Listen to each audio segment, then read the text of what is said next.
WhatsApp guys, again I am back with English subtitle. So चलिए शुरू करते हैं आज के अपने पहले सेंटेंस के साथ। उसके पहले मैं थोड़ी सी बात आपसे शेयर कर दूं कि कल मैं एक कमेंट देख रहा था। किसी भाई ने कमेंट किया था। उन्होंने कहा कि मेरी जो इंग्लिश है वो धीरे धीरे इस वीडियोस के ज़रिए इम्प्रूव हो रही है।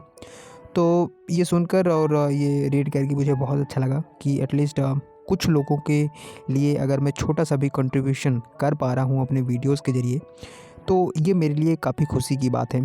तो keep supporting and keep comment, क्योंकि जब आप कमेंट करते हैं और लाइक करते हैं, शेयर करते हैं, तो ये हमें मोटिवेशन देता है कि बहुत सारे ऐसे लोग हैं जो इस तरह की वीडियो की डिमांड रखते हैं और नीड होती है उनको, तो उनके लिए हम मेहनत करते रहें।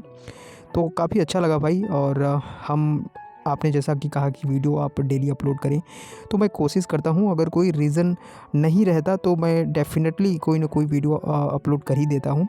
अगर कोई काम हो जाता है या फिर मैं कुछ अर्जेंट वर्क में फंस जाता हूँ तो वहीं पे हो सकता है, लेकिन मैं ट्राई करता हूँ कि उस दिन भी वीडियो आप तक पहुँचा दिया जाए। लेकिन अगर किसी कारण से नहीं पहुँच पाता तो सॉरी फॉर दैट। मैं कोशिश करूँगा कि डेली आपको एक वीडियोज़ के ज़रिए इंग्लिश इम्प्रूव करने में अपना छोटा सा कंट्रीब्यूशन दे सकूँ। तो चलिए अब देखते हैं आज के अपने पहले सेंटेंस के साथ। मैंने सबको खतरे में डाल दिया, यह सब मेरी गलती है। मैंने सबको खतरे में डाल दिया, ये सब मेरी गलती है। सो इस सेंटेंस के लिए आप कह सकते हैं I put every one in danger. Put यानी डाल देना या रखना। तो मैंने सबको खतरे में डाल दिया। आई पुट एवरी वन का मतलब मैंने पुट कर दिया, डाल दिया सबको, किस में? इन डेंजर यानी खतरे में। इट्स ऑल फॉल्ट या फिर इट्स ऑल माई फॉल्ट, ऐसा भी आप यहाँ पे बोल सकते हैं। इसका मतलब हुआ कि मैंने सबको खतरे में डाल दिया, यह सब मेरी गलती है। उम्मीद है समझ गए होंगे। चलिए आगे देखते हैं। Now in this sentence you can see उस सब के लिए जो तुमने मेरे लिए किया। उस सब के लिए जो तुमने मेरे लिए किया। इस सेंटेंस में आप कह सकेंगे कि फॉर एवरीथिंग मतलब उस सब के लिए। You have done for me, जो तुमने मेरे लिए किया। For everything you have done for me, it means उस सब के लिए जो तुमने मेरे लिए किया। चलिए आगे देखते हैं। Now in this sentence you can see तुम बस अपने काम से काम रखो। ये तो कई बार होता है ना कि जब हम कोई काम कर रहे होते हैं तो इंटरफेयर करने लग जाते हैं कुछ लोग। तो आप वहाँ पे ऐसा बोल सकते हैं कि तुम बस अपने काम से काम रखो। तो उसके लिए आप इंग्लिश में आप बोल सकेंगे you just mind your own business. You just mind your own business, it means तुम बस अपने काम से काम रखो।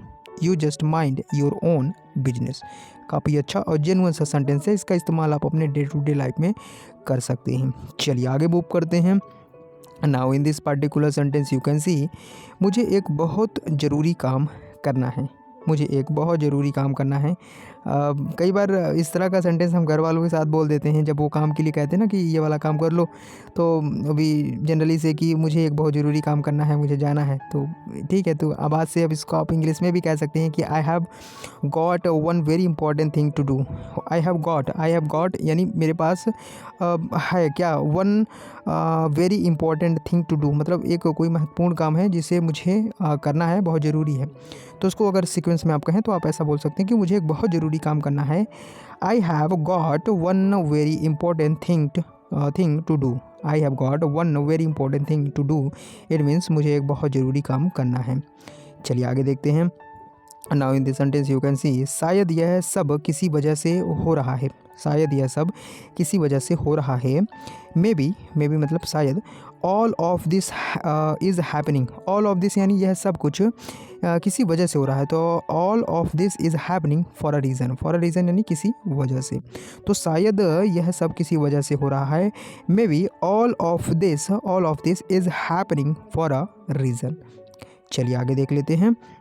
Now in this sentence you can see वो तुमसे बात क्यों कर रहा था। इसके लिए आप कह सकते हैं कि why was he talking to you.